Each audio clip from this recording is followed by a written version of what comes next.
नमस्कार दोस्तों, GST awareness में आपका फिर एक बार स्वागत है। दोस्तों, जिस सीरीज़ का आपको काफ़ी टाइम से इंतज़ार था वो सीरीज़ हम यहां पर लेकर आ गए हैं, जिसके अंदर हम जीएसटी के हर एक रिटर्न्स की ऑनलाइन फाइलिंग देखने वाले हैं विद केस स्टडी। तो चलिए दोस्तों, बिना किसी देरी के आज की इस वीडियो को शुरू करते हैं। उसके पहले जीएसटी से रिलेटेड 2-3 क्वेश्चन है जो आपको क्लियर होना बेहद ज़्यादा ज़रूरी है। सबसे पहला क्वेश्चन तो यही आता है कि जीएसटी है क्या, और उसके बाद में सेकेंड क्वेश्चन आता है कि जीएसटी क्या सभी के ऊपर एप्लीकेबल है। इसी के साथ में जीएसटी रजिस्ट्रेशन की क्या प्रोसेस है, क्या जीएसटी रजिस्ट्रेशन करवाना सभी को कंपलसरी है, और यदि जीएसटी रजिस्ट्रेशन करा लेते हैं तो क्या हमें जीएसटी रिटर्न हर मंथली फाइल करना है। तो आइए सारे क्वेश्चंस के जवाब यहां पर जानने की कोशिश करते हैं। सबसे पहला क्वेश्चन, जीएसटी क्या है। तो जीएसटी हमारी गवर्नमेंट की तरफ से लगाया गया एक इनडायरेक्ट टैक्स है जो कि गुड्स एंड सर्विसेज दोनों के ऊपर लगाया जाता है। अब बात आती है कि जीएसटी के अंदर रजिस्ट्रेशन करवाना कंपलसरी है। तो यदि आपका टर्नओवर एक एक्सीड लिमिट को यहाँ पर क्रॉस कर देता है जो कि यहाँ पर गवर्नमेंट की तरफ से डिसाइड करी गई है, उस लिमिट को अगर आपका टर्नओवर क्रॉस कर देता है तो हाँ, जीएसटी रजिस्ट्रेशन करवाना कंपलसरी है। लेकिन अगर आपका टर्नओवर बिलो लिमिट रहता है तो आपको जीएसटी रजिस्ट्रेशन करवाना कंपलसरी नहीं है। लेकिन अगर आप ऑप्शनल जीएसटी रजिस्ट्रेशन करवाना चाहते हैं तो डेफिनेटली आप जीएसटी के अंदर रजिस्ट्रेशन करवा सकते हैं। जीएसटी के अंदर रजिस्ट्रेशन करवाने की क्या प्रोसेस है उसकी ऑलरेडी हम वीडियो बना चुके हैं जो कि आपको हमारे इस चैनल से मिल जाएगी। नीचे डिस्क्रिप्शन बॉक्स में और ऊपर आई बटन में भी हम उसकी लिंक आपको प्रोवाइड कर देंगे। अब बात आती है कि जीएसटी के अंदर कौन कौन से फॉर्म्स होते हैं, यानी कि जीएसटी रिटर्न्स होते हैं। तो जीएसटी के अंदर GSTR 3B, GSTR 1, GSTR 4, IFF यानी कि इनवॉइस फर्निशिंग फैसिलिटी, सीएमपी 08 यानी कि कंपोजिशन 08, ये सारे फॉर्म्स अवेलेबल होते हैं। सारे फॉर्म्स की हम online filing day by day में देखने वाले हैं। तो यदि आपको किसी भी फॉर्म से रिलेटेड कोई क्यूरी हो तो आप नीचे कमेंट सेक्शन बॉक्स में लिखकर हमें बता सकते हैं। अब आज की वीडियो में हम जीएसटी के सबसे most important form GSTR 3B की लाइव फाइलिंग देखने वाले हैं, जिसमें जीएसटीआर 3B से रिलेटेड हर एक बेसिक पॉइंट्स को हम यहाँ पर कवर करेंगे, जिससे यहाँ पर अगर कोई फ्रेशर भी है तो उसे यहाँ पर पूरा नॉलेज मिल पाएगा कि जीएसटी के रिटर्न्स को कैसे फाइल किया जाता है, किस टेबल का किस तरीके से यूज़ किया जाता है। उसके लिए आपको सबसे पहले जीएसटी की ऑफिशियल वेबसाइट gst.gov.in पर आना होगा। उसके बाद में आपके सामने कुछ ऐसा डैशबोर्ड ओपन होगा जिसमें आपको राइट हैंड साइड पर लॉगिन का एक ऑप्शन दिखाई देगा। आपको सिंपली लॉगिन के ऑप्शन पर क्लिक करना है। जैसे ही आप लॉगिन के ऑप्शन पर क्लिक करेंगे तो आपके सामने कुछ नया इंटरफेस खुलेगा जिसमें आपको यूज़र आईडी और पासवर्ड डालना होगा। जब आप जीएसटी रजिस्ट्रेशन करेंगे उसके बाद में आपको जीएसटी डिपार्टमेंट की तरफ से यूज़र नेम और पासवर्ड प्रोवाइड किया जाएगा। वही यूज़र नेम और पासवर्ड का यूज़ करते हुए आपको यहाँ पर उसे डालना है।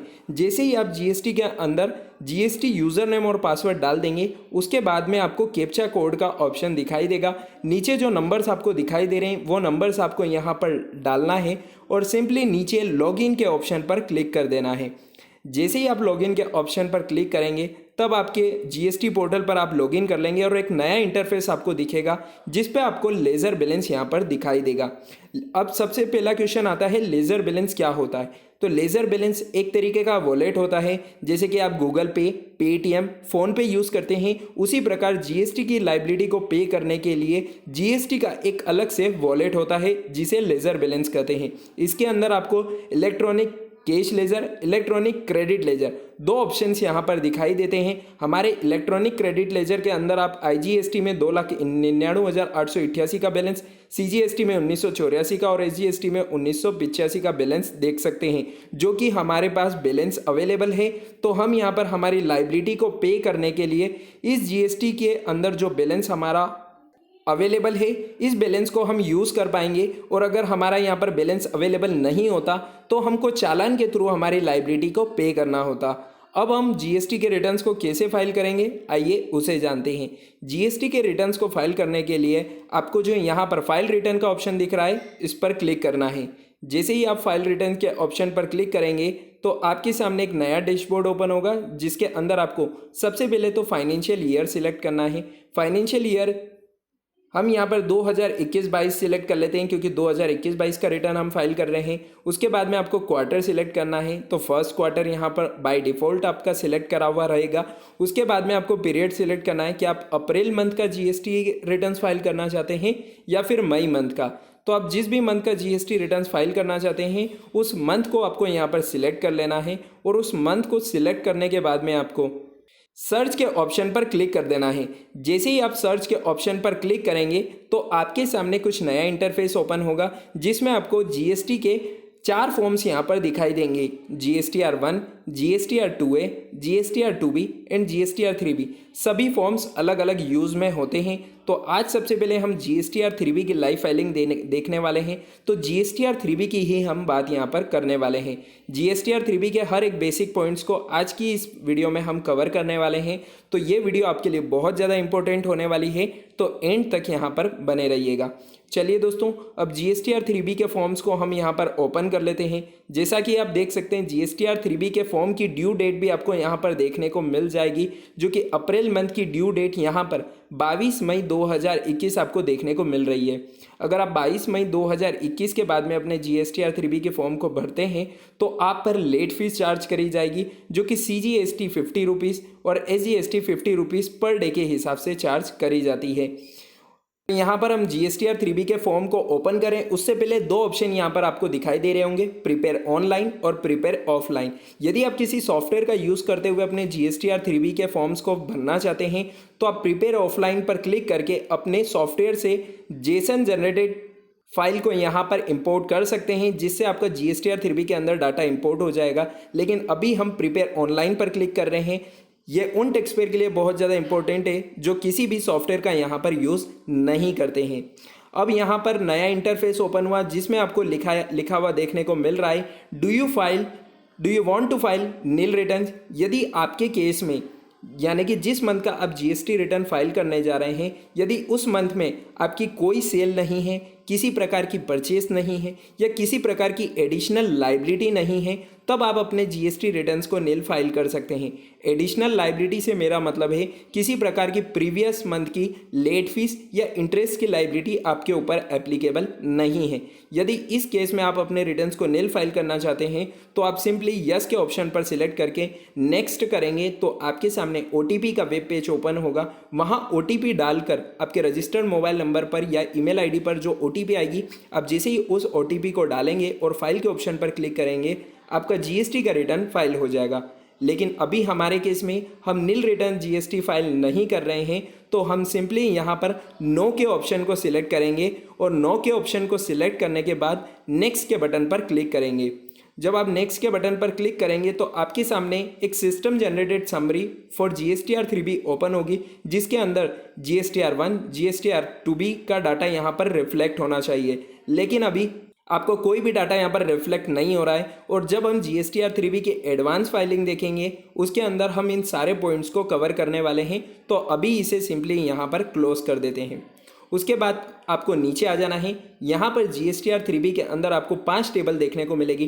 टेबल 3.1 जिसके अंदर आपको सेल की डिटेल डालना है। टेबल 3.2 इसके अंदर भी सेल की डिटेल्स आएगी, लेकिन inter state supply from unregistered person की सब डिटेल्स यहाँ पर आएगी। उसके बाद टेबल नंबर 4, टेबल नंबर 5 जिसके अंदर आपको एग्जाम, नील रेटेड और नॉन GST परचेज की डिटेल्स डालना है। और टेबल नंबर 5.1 जिसके अंदर इंटरेस्ट और लेट फीस का बाइफर्केशन आएगा। चलिए दोस्तों, सारी टेबल को 1 to 1 समझते हुए यहाँ पर चलते हैं। सबसे पहले टेबल नंबर 3.1 जिसके अंदर details of outward and inward supply liable to reverse charge, यानी कि ऐसी कोई टैक्सेबल सप्लाई जो कि आपने पूरे मंथ के अंदर करी है, चाहे वो रिवर्स चार्ज से रिलेटेड हो, उसकी डिटेल्स आपको यहाँ पर डालना है। तो इसके अंदर आपको 5 पॉइंट देखने को मिलेंगे। 1 by 1 पॉइंट्स को यहाँ पर समझते हुए चलते हैं। पहला point, outward taxable supply other than zero rated and nil rated and exempted, यानी कि ऐसी कोई सेल जो कि टैक्सेबल सेल है और नील रेटेड और नॉन GST सेल नहीं है, उसकी डिटेल्स आपको यहाँ पर डालनी है। हमने आपके लिए यहाँ पर एक शीट भी बनाकर रखी है जिसमें हमारी पूरी मंथ के अंदर जो सेल हुई है उसका डाटा आपको यहाँ पर देखने को मिल जाएगा। 3 पार्टियों से हमने सेल करी है। तो यहाँ पर आप देख सकते हैं पूरे मंथ में हमने 11,000 रुपये की सेल करी है, जिस पर IGST 250 रुपये, CGST 150 रुपये और SGST 150 रुपये आपको देखने को मिल रहा है। उसके पहले एक चीज़ को समझना आपको बेहद ज़्यादा ज़रूरी है कि इंटर स्टेट सप्लाई क्या होती है और इंट्रा स्टेट सप्लाई क्या होती है। तो मैं आपको यहाँ पर एक चीज़ क्लियर करना चाहता हूँ कि इंट्रा स्टेट सप्लाई मीन्स ऐसी कोई सप्लाई जो आपने विद इन स्टेट्स करी है, यानी कि जिस स्टेट्स में आप रहते हैं उसी स्टेट के अंदर अगर आपने कोई सप्लाई करी है, सेल करी है, तो उसे इंट्रा स्टेट सप्लाई कहते हैं। और यदि आप जिस स्टेट में रहते हैं उस स्टेट से अगर बाहर आपने कोई सप्लाई करी है तो उसे इंटर स्टेट सप्लाई कहते हैं। इंटर स्टेट सप्लाई के केस में IGST चार्ज किया जाता है और इंट्रा स्टेट सप्लाई के केस में CGST और SGST और जिस स्टेट में UTGST लगता है वो चार्ज किया जाता है। तो हमारे केस में आप देख सकते हैं हमारी 2 सेल यहाँ पर इंट्रा स्टेट है और एक सेल हमारी यहाँ पर इंटर स्टेट है, जिसे हमने यहाँ पर IGST चार्ज किया है। तो अब आपकी जो पूरे मंथ की सेल है 11,000 रुपये जिसकी टैक्सेबल वैल्यू है, IGST उसका 250 रुपये है, CGST 150 रुपये और SGST 150 रुपये है। इन फिगर्स को आपको अपने GST के पोर्टल जिसमें टेबल नंबर 3.1 के अंदर आपको डालना है। जैसे ही आप यहाँ पर टेबल नंबर 3.1 के अंदर फिगर्स को डालेंगे तो यहाँ पर आपका डाटा सेव हो जाएगा। उसके बाद में IGST का अमाउंट आपको डाल देना है जो कि 250 रुपये था और CGST 150 रुपये और SGST 150 रुपये। IGST यहाँ पर हम 250 रुपये डाल देते हैं। CGST जैसे ही आप 150 रुपये डालेंगे ऑटोमेटिकली SGST के अंदर भी बाय डिफ़ॉल्ट 150 रुपये आ जाएगा। हमारे इस केस में सेस की कोई लायबिलिटी नहीं है तो अभी हम इसे ब्लैंक छोड़ देते हैं। अगले पॉइंट की तरफ चलते हैं जिसमें है outward taxable supply zero rated. तो यदि आपके केस में कोई आउटवर्ड टैक्सेबल सप्लाई है जीरो रेटेड की तो उसे आप यहाँ पर डाल सकते हैं, लेकिन हमारे केस में ऐसी कोई भी नहीं है। इसके बाद other outward supply nil rated और एग्जम्प्टेड। यदि ऐसी कोई सेल आपने करी है जिस पर टैक्स की लायबिलिटी नहीं आती है, नील रेटेड और एग्जम्प्टेड के अंदर वो कवर होती है, तो उसे भी आप यहाँ पर टेबल नंबर 3.1 के अंदर पॉइंट नंबर C में डाल सकते हैं। उसके बाद inward supply liable to reverse charge. ऐसी कोई सप्लाई जिस पर रिवर्स चार्ज एप्लीकेबल होता है उसे आपको यहाँ पर डालना है। ये हम GSTR 3B के एडवांस फाइलिंग के अंदर इस पॉइंट को कवर करने वाले हैं, तो अभी के लिए आप इसे यहाँ पर छोड़ सकते हैं। And the last point is non GST outward supply. ऐसी कोई सप्लाई GST के अभी के लिए बाहर रखा गया है उसे नॉन GST सप्लाई कहा जाता है। जैसे कि बार की सप्लाई को हम नॉन GST सप्लाई के अंदर कवर करते हैं, तो यदि आपकी कोई बार की सप्लाई है तो आप उसे यहाँ पर E नंबर के पॉइंट में कवर कर सकते हैं। इन सारे डाटा को यहाँ पर डालने के बाद में आपको सिंपली यहाँ पर कन्फर्म के ऑप्शन पर क्लिक करना है, तो आपका डाटा यहाँ पर सेव हो जाएगा। जैसा कि आप देख सकते हैं आपकी लायबिलिटी यहाँ पर आपको शो हो रही है। अब चलते हैं table number 3.2 inter state supply की तरफ। इंटर स्टेट सप्लाई भी सेल से रिलेटेड ही यहाँ पर एक टेबल है जिसके अंदर आपको उन फिगर्स को डालना है जिन पर आपने इंटर स्टेट सप्लाई करी है फॉर द अनरजिस्टर्ड पर्सन। इसे हम एक एग्जाम्पल के थ्रू समझते हैं। जैसे कि आपने किसी भी व्यक्ति को इंटर स्टेट सप्लाई करी है, यानी कि आपके स्टेट से बाहर दूसरे स्टेट में सप्लाई करी है और उस व्यक्ति के पास GST नंबर नहीं है, तो आपको उस सेल का डाटा यहाँ पर डालना है। आपको सिंपली उसके स्टेट को यहाँ पर सिलेक्ट करना है। स्टेट को सिलेक्ट करने के बाद में आपको जितने अमाउंट की आपने उसे सप्लाई करी है यानी कि सेल करी है वो डालना है और उस पर लगने वाले टैक्स की जानकारी आपको यहाँ पर डालनी है।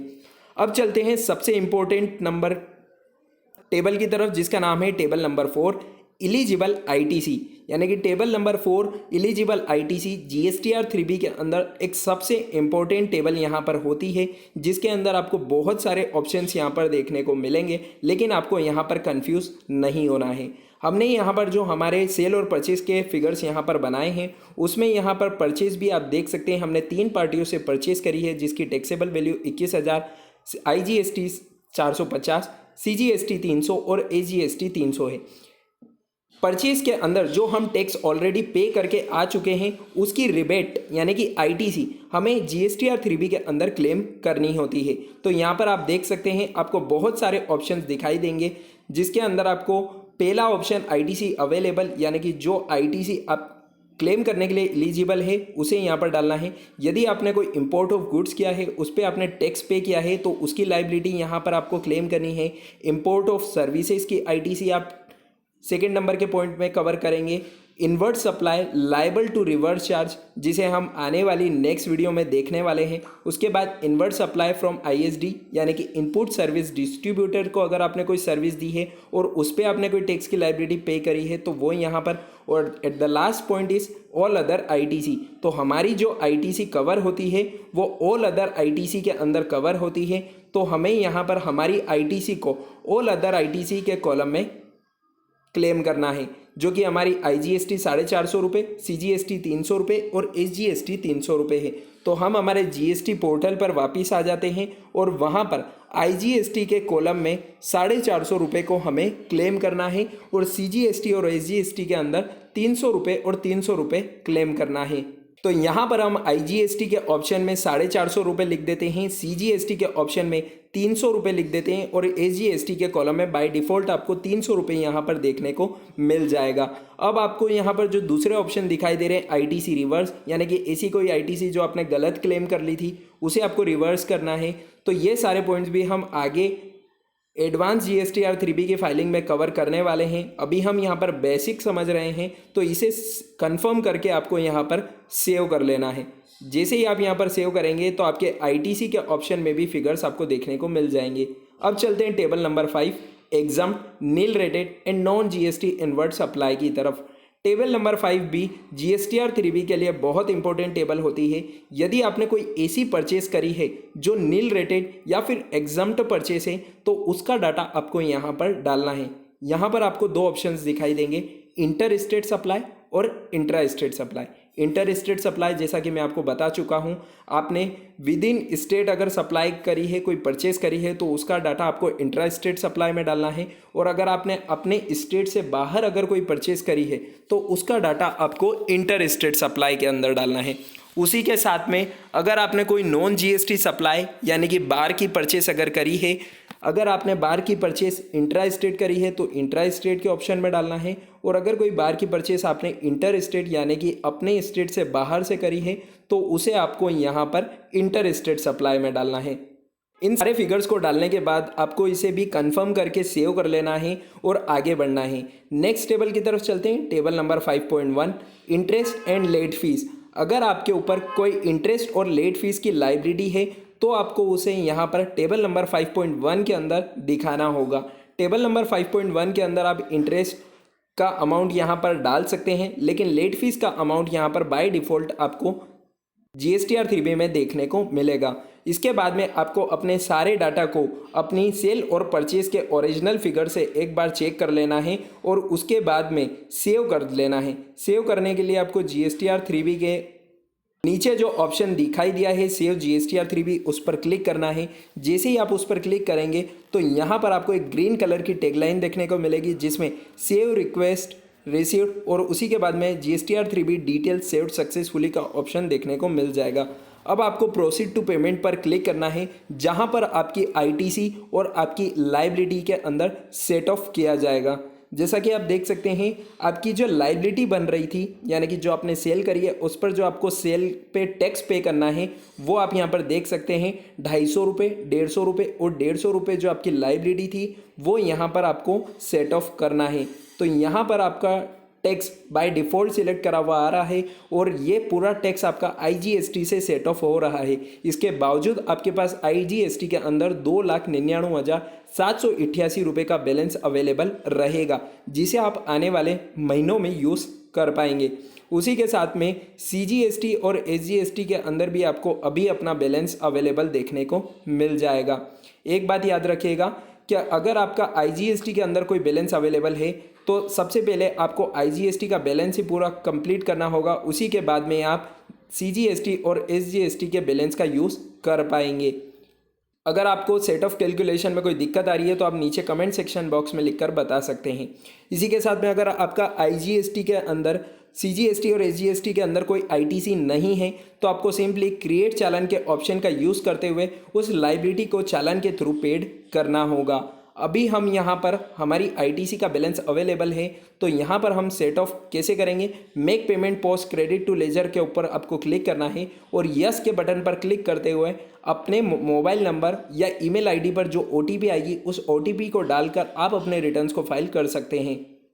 चलिए दोस्तों, उम्मीद है आपको जीएसटीआर 3B की हर एक बेसिक चीज़ें क्लियर हो गई होगी। उसके बावजूद अगर आपको कोई क्वेश्चन है तो आप नीचे कमेंट सेक्शन बॉक्स में लिखकर बताएं, हम आपके हर एक क्वेश्चंस का आंसर देने की पूरी तरीके से कोशिश करेंगे। इसी के साथ आप हमारे टेलीग्राम चैनल को भी ज्वाइन कर सकते हैं। टेलीग्राम चैनल की लिंक आपको डिस्क्रिप्शन बॉक्स में मिल जाएगी। वहाँ से आप जीएसटी और इनकम टैक्स के रेगुलर अपडेट्स को वहाँ से पा सकते हैं। सारे नोटिफिकेशन सर्कुलर को भी वहाँ से डाउनलोड कर सकते हैं। अगले वीडियो में हम जीएसटी के दूसरे रिटर्न्स की बात करने वाले हैं, जीएसटी रिटर्न्स की लाइव फाइलिंग देखने वाले हैं। तो यदि आपको वीडियो पसंद आई है तो इसे लाइक और शेयर करें और चैनल को सब्सक्राइब करना बिल्कुल ना भूलें। मिलते हैं नेक्स्ट वीडियो में, तब तक के लिए स्टे कनेक्टेड, स्टे अपडेटेड।